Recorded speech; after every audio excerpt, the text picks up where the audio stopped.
Purple Daily is daily Vikings entertainment. We just want the Vikings to win a Super Bowl before we die. I will ride with this group. Seriously, man. Please. And away we go. All right, Purple Daily on draft. We're a couple weeks away. The Purple Daily draft party at the Fillmore is going to be taking place. We're excited. You're going to see Miles and Tyler there as well from Purple Daily on draft. They'll be up on stage with us, so we're really excited for that. And I know tickets sold out. I know people are still kind of looking for last-minute ones. You can follow on that website. There might be some that'll pop up. If you do, grab them right away. For those that are attending, we're excited to have you. We're excited to celebrate with you. It's going to be a wild time for the Vikings on that Thursday night for round one, so we can't wait for that. Purple Daily on Draft. You can find this every Monday right here on the Purple Daily YouTube channel and podcast feed. Hit the like button on this video. Hit the subscribe button on the YouTube channel. You can give us a 5-star rating. It also helps spread the word. That's Miles Gorham, Tyler Fornes. My name is Declan Goff. I want to get into a lot of things on today's episode. On the main episode, we kind of talked about blindly trusting KOC. I do want these guys' opinions on that. But first, we're still going to talk a little bit about trade-up scenarios because that seems to be the number one topic around Vikingsville. And I understand to a degree, it gets a little stale, right? It gets a little like, all right, we've been talking about this for like a month now since they've gotten that second pick. And when the hell are they ever going to do something? And we can keep pontificating. But Forno, for you, which spot do you think is most likely for them to trade up to? Like, is it 3? Is it 4? Is it 5? I mean, is it after 5? What spot for you do you think is the most likely spot if the Vikings are to trade up that they're probably going to go to? If I had to put money down in Vegas, it'd probably be 4. I do think there's a realistic chance that the Patriots trade out, but all the noise that you're hearing coming out of New England seems to be split. Some people are like, oh, they're going to be more than willing to trade it at the right price. Some people are like, no, they're going to take a quarterback. And like, that's just the way it is. So I don't really know how to read it. The Cardinals are very simple. Monty Ossenfort says, give me the money. And he's doing his best, Cuba Gooding Jr. and Jerry Maguire. So I think that's the most likely spot. Plus 4 is going to be a little bit cheaper than 3. And if the Vikings really believe that those tier quarterbacks, the Jaden Daniels, Drake May, and JJ McCarthy are all on the same plane, then you can argue, okay, I feel comfortable waiting until that spot. My guess, knowing Kwesi Adofo-Mensah, he's still going to try and get to 2 or 3 because he wants the guy. He wants the one guy that he believes is going to change their franchise. And if they're able to get it, heck yeah. But 4 seems most likely. Okay. We in reality, we have no idea. And that's what makes this process so fun and frustrating. Miles, how about you, man? Is 4 kind of likely for you? I think the Patriots pick is just going to be, and I know we've talked a lot about, hey, if it's your guy and you're willing to pay the price, you obviously you don't blink and you do it. But I do think that they're probably asking for the moon and the stars right now, rightfully so, for that number 3 pick. Is there a spot, though, you think is more likely for the Vikings to trade up to get their next quarterback of the future? Yeah, I mean, 4 or 5, I think, is the obvious spot. Whether it's all about what Arizona wants to do at 4. And like Forno said, as long as the Vikings have those 2 guys, or like Drake May, Jaden Daniels, JJ McCarthy, somewhat in the similar tier, I think then it makes the most sense to not give up everything to get up to 3. Go to 4, get the guy that falls, or 5. So I'd say 4 and 5 is probably the most ideal scenario. Not ideal, but the most likely scenario, just because 3 seems to be such a... At least the stuff that's thrown out on Twitter is folks are like the overreaction to what people expect a trade up to be to 3. Yes, I think they're going to have to overpay if they want to get to 3, or I think 2's out of the question, but obviously I think like Forno said, they're going to explore those options. But they're going to have to overpay to get to 3 for sure. I just don't think I just don't think New England's going to budge, or if they do, maybe it's willing to move back. I think the Giants are really the only team I think I could see the Patriots really trading with at 3. I say that because then the Giants would only the Patriots only move back to 6. They could still maybe potentially get another quarterback, or just get additional assets while still being in range to grab somebody that they might like in that range. I don't know. It just feels like the Patriots don't want to jump back. Basically 9 spots. Yeah, 8 spots. Bad math. 8 spots to go to 11, and even if it is for all the extra draft capital, so we'll see. But I would say a 4 or 5 is probably the most likely, just because I think it gives the Vikings the most flexibility to still come away with this draft and not giving up a lot of future capital to still get your quarterback. Yeah, it feels like if they're going to also try to jump like the Giants and they had the Broncos and the Raiders behind them, it might be a situation right for now where like, hey, if that team that they want to jump calls the Vikings and says, hey, we have an offer from the Raiders or we have an offer from the Giants, we have an offer from the Broncos. Do you guys want to match it and or do you want to give up obviously more to kind of make this trade happen? I feel like that's also another path that Kwesi will probably be exploring too, is what are the other teams telling you? With that great clip from Monty Ossenfort from last year's draft, 2 years ago's draft, where he like is just finagling the trade machine basically on the phone with other teams and moving unshaking all over the place. It also feels like the Vikings are going to have to kind of work against the other teams too that are obviously trying to trade up and find their next quarterback too. Yeah, 100%. And the one difficulty with having some of those conversations is who's to say Monty Ossenfort isn't lying to your face? And you have to, that's just another added element. You have to try and figure out if they're telling the truth. Now, on the other side, you have to be careful because if you tell one too many fibs or you tell them something that's not true, well, then you break a certain level of trust and it's going to be a lot harder to have conversations with teams in the future. So there's just so many different layers to this and it's all just a giant game of deception and trying to get as much possible for your asset. And it's going to be really interesting to see how it all plays out because you know what? There could be an offer, like you said, from the Raiders or the Broncos. There could be nothing. And it's a very fluid situation when you're having some of these conversations with general managers. So how teams will approach Kwesi on this and how Kwesi will try and discern information from other teams will be fascinating to kind of see once we get that information leaked. I think the Chargers sitting right behind the Arizona at 4 is really important for the Vikings because you have the Raiders and the Broncos right behind the Vikings, who are the teams that are being talked about as trading up. But the Chargers probably aren't trading within the division to hand their division rival a quarterback. So I feel like the Vikings can kind of play the Cardinals off of each and the Chargers off of each other if it gets to that point. If, let's say, Monty Ossenfort is kind of calling the bluff of the Vikings saying and BSing and saying, I got the Broncos calling me right now trying to get 4. Here's the offer. Are you willing to? Like the Vikings could kind of play that position a little bit, and so maybe that turns into a 3-team trade. I think a 3-team trade would be really cool. Like the Chargers, Arizona, and Vikings kind of work out a deal where all 3 of them kind of get different positions. The Chargers move back to 11. The Cardinals can still move back to 5 and get the receiver they want. Vikings get the quarterback at 4, and they all kind of get a little bit of mix of added capital there. I just think that'd be a lot of fun. It's something we haven't seen, but. The Vikings, I think, have a little bit more leverage than I think people are willing to, if the Chargers are willing to move back at 5 with the Cardinals by saying, I could give up a little bit less to get to 5 and still get my quarterback if you're really not willing to trade back at 4, Monty. So I think there's a lot of, maneuvering the Vikings can do there that could kind of play in their favor if they wanted to. It kind of would be like an NBA trade, right? I mean, you see those 3-team trades all the time where it's, 3 teams are involved and everyone's kind of getting a little piece of the pie that works out for them. You don't see that, I think, as common in the NFL, but God, that would be wild if all 3 of those teams played. And I don't think we really ever discussed the fact of, hey, the Chargers probably, are reluctant, at least. I wouldn't say it's impossible, but are reluctant to do business with the Raiders and the Broncos. Like, why would they? I know Kwesi did business with the Lions, but that was going from, they went from 14 to 32? 12. I think it was 12 to 32. Yeah. 12 to 32. So, I mean, that's a little bit of a difference. But And it wasn't for a quarterback. At least we expected it to not be for. At least they knew. I think the Vikings knew it wasn't for a quarterback. I think as fans and us, we were like, maybe is it quarterback? We weren't sure at the time, but obviously it was for Jameson Williams. So I think that's a little bit of a different scenario too. So, Forno, do you blindly trust Kevin O'Connell with whatever quarterback they take? And everyone's talking obviously about the trade ups like we just did. 'Cause trading up, you're probably going to have a better crack at getting your franchise guy, obviously, in Drake May or JJ McCarthy, whoever it is, Jaden Daniels. But do you draw a line in the sand? Like if it is, let's say, a Spencer Rattler. Let's say they trade back and they get an extra day 2 pick and they get a Spencer Rattler and they filled up their other positions of need with other things that they obviously still need.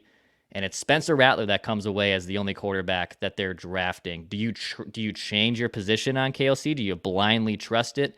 How would you kind of assess it? Miles is shaking his head. Miles is like, hell no, I don't even want to go down that path. Blindly trust, I think, is possibly a little too far. If Kevin O'Connell firmly believes that this is the guy, I'll give him the benefit of the doubt. And I think that's a better way to frame it. Now, if he picks Bo Nix, I'm going to have a lot of questions because I think look, everybody knows my opinions on Bo Nix. But if he believes it's Jaden Daniels, okay, let's ride. Let's see what you can do to develop as a football player. If you believe it's Drake May, great. JJ McCarthy, same thing. And if they decide, hey, let's fortify the rest of the roster and let's just bet on the insane arm talent that Spencer Rattler has at a lower price. I don't love it, but I get it. I think Kevin O'Connell's earned enough for us to give him the benefit of the doubt, but that's it. I'm not going to blindly trust him. He's not Andy Reid. He's not Bill Belichick. He's not on this elite echelon of coaches that develop football players at such a high level.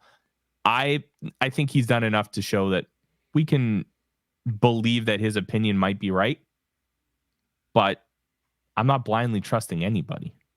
I think benefit of the doubt's probably the better word there, right? Than just like blindly trust, because I mean that would be kind of foolish, but that's been the word that's been thrown out a lot on our main episode of Purple Daily. So Miles, if it was like Spencer Rattler, like you have major questions about, is that major questions about everything? Is there maybe even some silver lining you can take with a Spencer Rattler or like a day 2 quarterback that's taken? What would be kind of your takeaway from that if that ends up playing out for the Vikings? Yeah, I kind of feel like it does determine where they take the guy. I think in the first round, I will give KOC and the team kind of the benefit of the doubt because I think it's just kind of changed. If they have a first round grade on a quarterback, I will at least initially trust their process on getting a guy because that means they're committed to him. That means there's an investment there. That means they felt this guy was worth a first round pick. It doesn't mean that guy's going to work out, but I think this is their first time going after a quarterback early in the draft. I'm going to give them a benefit of the doubt. If they have to wait day 2, day 3, I'm out. I'm just like that to me is just being passive. That's just like, oh, we couldn't get our guy, so we're just kind of, hoping we can get a mid-round guy and maybe he'll develop like kind of like that Jaron Hall situation, Kellen Mond, like even I know it's a different regime, it's still a similar type of situation though. You're like hoping an outlier is gonna like become an outlier. Like you're hoping that you get Kirk Cousins out of that scenario, which is just very rare. Dak Prescott, Jalen Hurts even, like that's just a very rare instance. And so that to me I'd have a really hard time. Like I don't know if I'd lose my trust in them. It would just be like that to me would make it hard. Like I'd be like, oh well, next year they need to go get a quarterback. I'd still be saying like, oh, we still need a quarterback. Like that's what it is. Whereas like at least if they go after a guy in the first round, whether it's at 11, 23 or trade up, like or somewhere in the first round, at least to me that means there's an investment and they feel that guy's worth a first round draft pick. That to me is like at least. I might not agree with all the players that they would take in those positions, but like I think I would at least have some level of trust that like they view this guy as someone worthy of a first round pick, which says a lot in the league where they usually tend to get first round quarterbacks like prospects right. I'm not saying that all the guys live up, but they usually tend to get the league tends to get that right a little bit more. So Forno, can you kind of explain about drafting talent versus need? Because we obviously know the Vikings need a quarterback, but then there's a talent factor, there's a board factor, there's a lot of other things that go into the fact of just, hey, we need a quarterback, so let's take one right here, right now, do it. Well, not exactly the complete black and white scenario. So where is the line, that gray area sometimes where it's drafting talent versus drafting a need? Because that is something I think sometimes when we're all doing the mocks and we're all trying to figure out what player the Vikings should draft, that part of it I think sometimes gets forgotten about, and it's still a very important thing that they have to figure out every time. So there's two different ways to kind of approach how to grade football players. And there's the vertical board and the horizontal board. And the vertical board is what everybody knows. It's like, hey, I have this player first on my board or fifth on my board.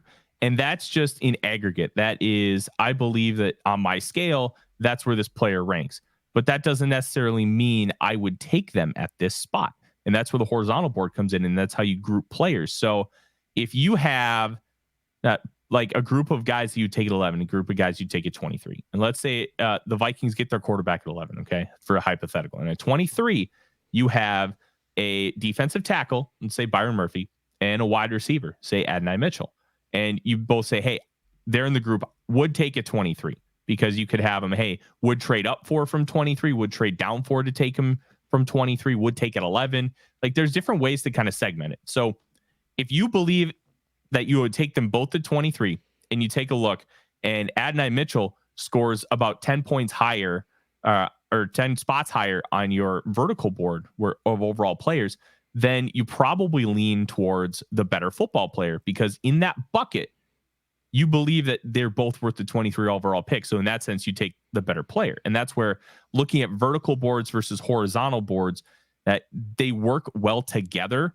You shouldn't really use either of them separate from each other, because they both serve a really good purpose. And together you can get all the information possible to help you make those really difficult decisions. And I know the Vikings in their draft room have it like a massive horizontal board kind of set up. And when you use both of them together, it helps you make better decisions. And it is about drafting talent versus need. If you force need, you can overdraft players. You know, the common example for the Minnesota Vikings is Christian Ponder. They drafted a quarterback because they needed one, not because he was good enough for the position, for the selection. Now, sometimes need and talent intersect very well. Justin Jefferson, Christian Darrisaw, Jordan Addison, all were need picks, but they also had the talent warranted to be taken at those spots. So when you look at that, it's great. It's always great when need intersects talent. And sometimes when you stack your board, need will supersede talent a little bit, especially in like that horizontal board. Like if guys close enough, like one guy's like an 85.8 and guys like an 85.0, but the 85.0 is a need, you'll probably lean towards that player because it's close enough where, hey, let's take the need. But if a guy's at like a 90 and the other guy's at an 85, you want to take the talent. And sometimes it, like, you can kind of figure out holes. You can figure out how to fill a defensive line gap. You can figure out how to like maneuver with a one less great offensive lineman. You can scheme around that, but you can't scheme around as well around lack of talent. Right. So just take the better football players. And when you look at horizontal and vertical boards, it helps you really identify what that means. So like Miles, I remember in 2019, right? Like, yeah, the Vikings needed a center. They take Garrett Bradbury at 19, and Bradbury's been fine. I mean, I wouldn't call him like a massive bust or even a bust by any means, but maybe like taking a center at 18 when there's probably other talented players on the board there it becomes the issue, right? Like that's where you probably, even if you have a position of need like the Vikings did at center, maybe taking a center at 18 value-wise and talent-wise with people that are still on the board is probably not like the wisest thing to do. Well, and that was going to be my example, was Garrett Bradbury was like a prime example to me of like reaching on need. Whereas we had other centers within that same draft go later and be better earlier in their careers. Eric McCoy went to the Saints. Elgin Jenkins is one of the best overall interior offensive linemen in the league. Went to the Packers. Like it always felt like the Vikings reached on Garrett Bradbury at 18, and I know that was always it was consensus going in. Rick was pretty toward the end there. We all kind of like Rick was pretty easy to predict like where the Vikings were going to go like for a few spots. Like we were able to pretty narrow it down pretty close. I know it was like Andre Dillard and Garrett Bradbury that week. I think what I remember it being like between those two. Would you go tackle? Did you go center? And they went center. And I thought they should have gone like a Jeffrey Simmons. They did the same thing in the second round, that same draft with Irv Smith. I thought Irv Smith was a good prospect, 49th overall, and then or 50th, and then you go AJ Brown goes literally the next pick. The Vikings didn't have an immediate need at wide receiver, but he was a better prospect than Irv Smith Jr. was, right? So like there's all that goes into it. So it's about needs versus how do you match your needs to your horizontal board that Forno's saying? Like the need you're gonna have to fill. I view the draft as like filling best players, of course, but like future needs as well. It's not just I don't like focusing on immediate need when it comes to the draft, because immediate need means you're asking that guy to come in and be like a plus level starter or like an average level starter right away, and that's just hard to ask any rookie to do. Now they might come in and do it, but to expect it is just unreasonable. And so like the Vikings need a quarterback this year. And so I think we all understand like the need, but that need isn't just about 2024. That need's about 2025 and beyond. Same thing with any other position. So that's how you should focus it. They need edge rushers. They need interior defensive line, cornerbacks, another wide receiver. Like all interior offensive line, all these things factor into it, but it's how do they line up with your horizontal and vertical board to match at the right spots that you're at, whether you need to move up, move back, stay put. They all have to match up and line up if you want to kind of focus on getting positions of need at certain spots. So it can't just be about, we think this guy at 23, he's probably like the 35th best player, but we're going to take him because we just don't feel like we want to miss out on him. Like those are where you usually see teams try to trade back and try to do stuff like that. I think we saw, who was the player? The Vikings. I'm trying to remember the draft. It was maybe it was Lewisine, the Lewisine draft with Kwesi's first draft as a Viking. They had a few players within that like bottom of the first round level talent where they were willing to move back to 32 and felt comfortable and confident of getting a guy that they were going to like at that spot. And of course, I'm not saying that worked out, but they had guys that are grouped in this position that they were willing to move back 20 spots to do it. And I think that's where teams make those moves, whether they're willing to or not, is like, do they have enough group players of value at certain positions of that drop back? I think Christian Darrisaw was another one. Like Rick Spielman was willing to move back 10 spots and risk losing Christian Darrisaw because he had a few other guys on his mind that were in that position that he felt they could go get or they could try to get, and Christian Darrisaw ended up falling in their lap. And so like I think there's a lot of luck and also just like maneuverability and understanding the board and what other teams' needs are that kind of factor in a lot of that too. So Vikings also having some visits coming their way this week. They had Byron Murphy II, obviously one of the bigger defensive tackles that could be going in round one. He's visiting the Vikings on Monday. And we've talked about Byron Murphy before, but also some other, kind of later guys. Charles Turner III in LSU interior offensive lineman. He was at the Senior Bowl. He's going to visit the Vikings on Tuesday. And then you have former 4-star Tennessee tight end, is it McCallan Castles? Yep. A potential sleeper whose strong pro day has projected him now as a day 3 pick. Forno, did you ever get any eyes on Charles Turner down at the Senior Bowl? Was he someone that you could see the Vikings maybe taking in the draft to try to address some of that interior offensive line need? I absolutely think he's somebody that they could take. They could take a lot of different offensive linemen, and especially when you have the ability to play center, that's such a big deal. I don't have a ton of information on him. Like, I got eyes on him. He was fine. He didn't really stand out to me in a positive or a negative way, which, sometimes that just happens over the course of 3 days when you have your eyes on like over 100 different football players. But if you have the ability to play center, it's great. I don't know if he can really thrive at the guard spots, so I'd have to kind of take a look at that. But yeah, the one thing to really understand with these visits, it's not just about the player you're bringing in. You're going to ask questions about their team. You're going to ask questions about their teammates, the scheme that they run.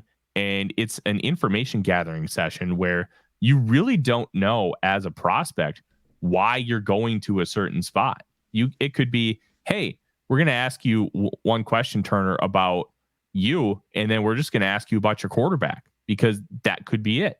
Byron Murphy, his teammate Tavondre Sweat, just got arrested Sunday morning on suspicion of DWI. So, hey, let's have a conversation about Sweat and why he is the way he is, what could have possibly led to that arrest, and then him as a football player. So there's so many different elements with these visits. And I like the idea that they're bringing in Castles, because he really didn't do a whole lot in college, but he tested athletically off the charts. And tight end's a weird position. It takes even really good ones 3 to 4 years to truly develop. So if you have a guy with those kind of tools, maybe he's worth this opportunity to kind of stash him and see if you can develop those tools over the long haul. So don't read everything into all of these visits, but there's a reason they're bringing all these guys in. Miles, would you have interior offensive line kind of over tight end in terms of like day 2, day 3 needs? Because, I mean, right now, Blake Brandel's obviously going to be, as of now, they're still one of their starting guards, and that could be maybe just a too tall of a task. I kind of feel that offensive line, interior-wise for sure, is going to be just in an area of need for them to try to figure out on day 3 and maybe if day 2 if they can get back into there. Yeah, I think interior offensive line is one of the biggest needs outside of the defensive core pieces that we've talked about. On offense, is outside of quarterback. Like, I'm not saying it's bigger than quarterback, but like it's probably the second biggest need in terms of long-term need. Ed Ingram, we have no idea if he's even going to be a good player long-term, if he's someone that's in their plans long-term. Garrett Bradbury is on the second of a 3-year deal, so we don't really know what the plans are for him long term, and he's late 20s now. So, and then obviously you don't have a starting left guard. If it's Blake Brandel, I don't know how he'll be as a starter. So like they really don't have like a solidified unit on the interior for the long term. I think they might have guys that they feel confident in right now. We just don't know if those guys are built for what they want in 25, 26, 27. So I think it's a huge need. I think it's something that they should probably address. I mean, obviously they have a limited amount of picks, and if they have to use the first two, I don't want to use a draft pick on day one on an interior offensive line. So I'm gonna say that right now. I'm not drafting a guard on day one, even if they keep both picks. That's just not happening for me. That's just not. That's one of the like rules for me in the draft. I don't take interior offensive line in round one. That's just.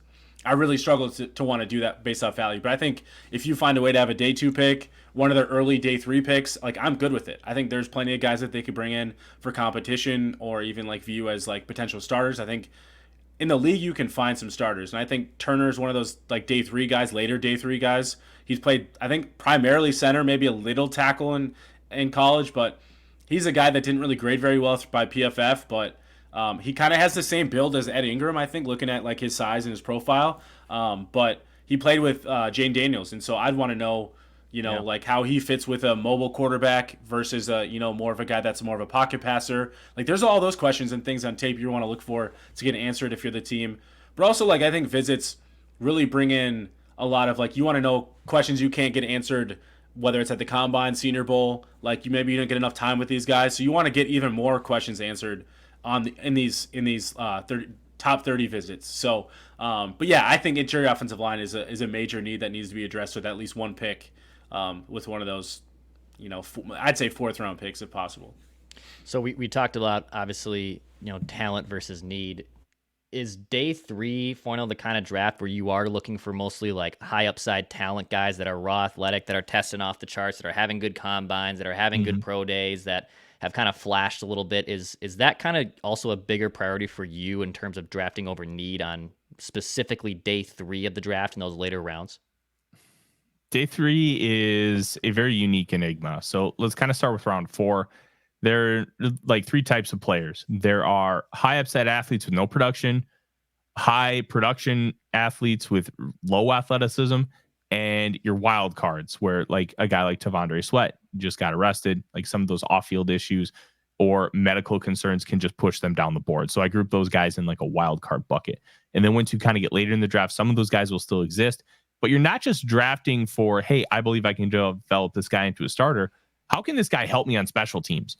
And you get those linebackers. Like Rick loved drafting high athleticism, like defensive ends and linebackers on day 3, especially in round 7, and just take a shot. And at the absolute worst, you know what? They're going to be good on special teams because that athleticism is going to help, especially when you're running down the field and you have to do so many of those things, deal with change of direction and all that. So there's just different approaches to each player in each pick. If you do nothing but just shoot for the moon every single time, it can come back to bite you sometimes with depth, because sometimes it's good to draft a guy like it's not a sexy pick, but the Broncos took Josie Jewell a few years ago, linebacker out of Iowa. There's nothing really athletically special about him, but he's a really good first and second down player and a core special teamer. So that's a very valuable asset to your franchise.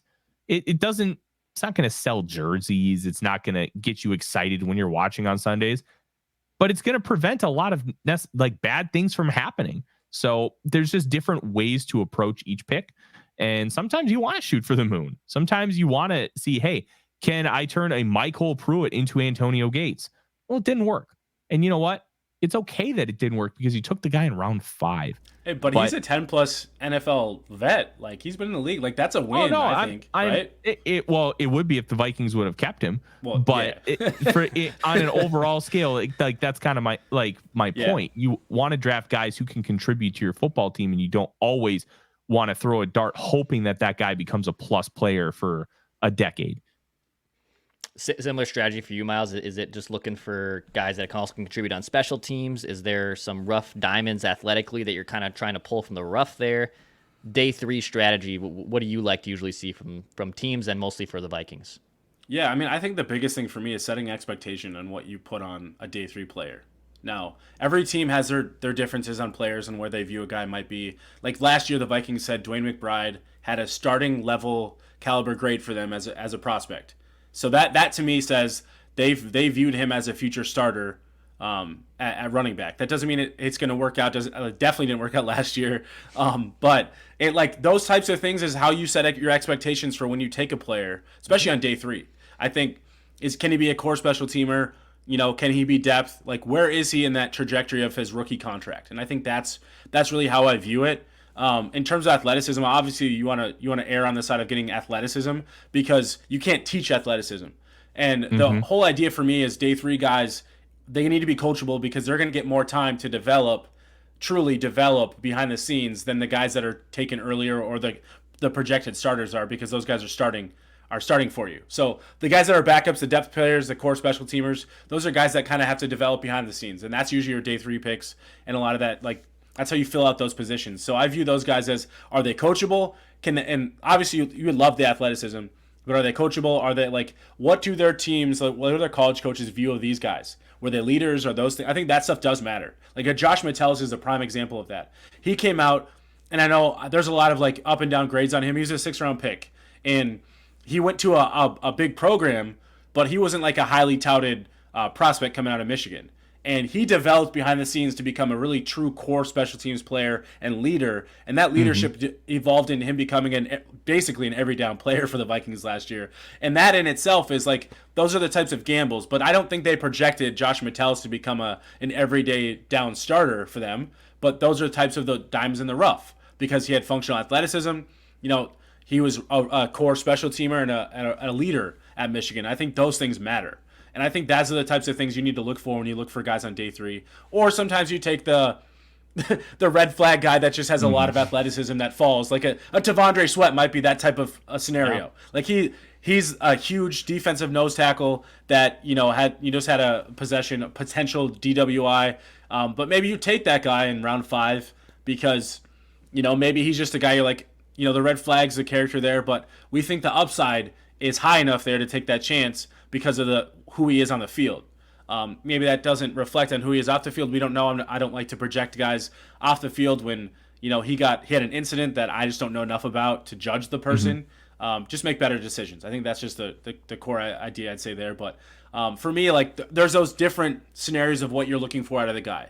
Lyle Collins was that type of scenario long time ago. I know he kind of told his agent told teams we don't want at a certain point we're gonna get drafted. We want to pick where we go. But like he was an off the field technical red flag because of the scenario he went through. Now that ended up clearing and ended up not being that like, you know, red flag off the field, you know, and went to the Cowboys. But like those are scenarios where like you have two different buckets for guys. Like that's a future potential starter for you when you take a swing on a red flag type of guy on day 3 like that. Whereas you want to go after the high character, leadership, core special teams types of players on day 3 that might have some more high functional athleticism, but they're not projected long-term starters for you. I like it. By the way, Purple Daily on Draft sponsored by our friends at Nicolay Law. So if you've been injured and Nicolay Law can help you out, they don't care if insurance companies, that is, they don't care if you get better, and they don't care if your medical bills are piling up. They don't care. You may not be able to work, but Nicolay Law does. He's a big Vikings fan. He's the official Purple Daily injury law firm of Purple Daily at Nicolay Law. So if you've been injured, get Minnesota's loyal award-winning injury lawyers. Go get Nicolay. Go to nicolaylaw.com. And shout out to our friends at Popcorn. I got a sneak peek at the flags that everyone's going to get, sponsored by our friends at Popcorn. So everyone that's at the Purple Daily Draft Party, you're going to get a flag to wave with Judd. Judd's probably going to call for the old DeJoy like 1,000 times. And if they trade up, it's going to be a celebration. So you'll have a flag to wave, courtesy from our friends at Popcorn. Delicious popcorn. You can get it anywhere at popcorn.com as well. Boys, any last thoughts here before we wrap up here on Purple Daily on Draft every Monday right here on the Purple Daily YouTube channel? Is Forno going to say it? Cooper DeJean's pro day numbers just came out. I was waiting for him to talk about it. We just saw Cooper DeJean had his pro day. He had to kind of push it back because of an injury, but projected, or I should say projected, like unofficial 4.43, 4.45, 40, and then a 38.5-inch vert, 10.4 broad. So I think that's really good for him. No matter whether you view him as an outside corner, nickel, safety, I think those are good numbers for him. And he shows that on the field. He shows like elite athleticism, twitchiness. So like the speed to me was never an issue, as you know, maybe it is for some people. But yeah, I want to see the 3-cone and the short shuttle because to sure. me, almost all of his issues projecting as an outside corner are with the hips and with the change of direction and that kind of fluidity, because I just don't believe he has it. Like, dude was dunking in high school. Like in high school basketball games, he's got hops, he's got athleticism, and we all knew that. But it's how can that athleticism help you thrive as a corner? I'm just not sold that he's going to be at his best on the outside because of some of the things I saw in film. But hey, you know what? Those are really good testing numbers. Well, the thing I don't understand too is like why people view it as like a negative. If some people like, I like him at like a nickel position, kind of roll down safety. You know, you could kind of put him in that like that star position, kind of like the Josh Metellus we've talked about. I don't know why people view that as like a negative, because that's like I kind of view Cooper DeJean as in that perfect like star role. You know, Kyle Hamilton style. Like let him roll down and kind of be around the line of scrimmage. Let him use his playmaking skills to make plays. Go get the ball. You know, do those types of things. Make plays against the run. I don't know why people view that as like a negative, but like that's how I view Cooper DeJean. And I know some people are like, no, you gotta let him stay on the outside. Like I don't like either way. I think he's gonna be a good football player, but today's NFL, that position is more valuable than it's ever been, and I feel like that should just be viewed as like a compliment, more than like people viewing it as like, oh, you need to slide him inside. That means he's just not good enough. That's just not true in my opinion. So I think I'll open the door here. I think the reason why people are so defensive here is, look, he's white. The only successful white cornerback really in our lifetime is Jason Sehorn. Yeah. Like Riley Moss was drafted, but his rookie year wasn't exactly what you would call he wasn't good. a first round pick either. No, like that was. But I mean, third round is not a joke. So No, for like, sure. and I think when you kind of take a look at the whole package, I think people are just a little extra defensive and they want to believe that he can stay on the outside and do it. And I think there's an unintentional bias with us to kind of want to move those guys to safety because there has not been any real track record of success for a white cornerback. And whether that's fair or not, I think that implicit bias is out there. I get it. It does make some sense there. Hey, hit that subscribe button on Purple Daily YouTube channel. This is Purple Daily on Draft every Monday right here on the Purple Daily YouTube channel and podcast feeds. You're going to see Miles and Tyler at the draft party here in a little over 2 weeks. We're super pumped at the Fillmore in Minneapolis to hang out with you guys. Appreciate you guys, and we'll be back next Monday on Purple Daily on Draft.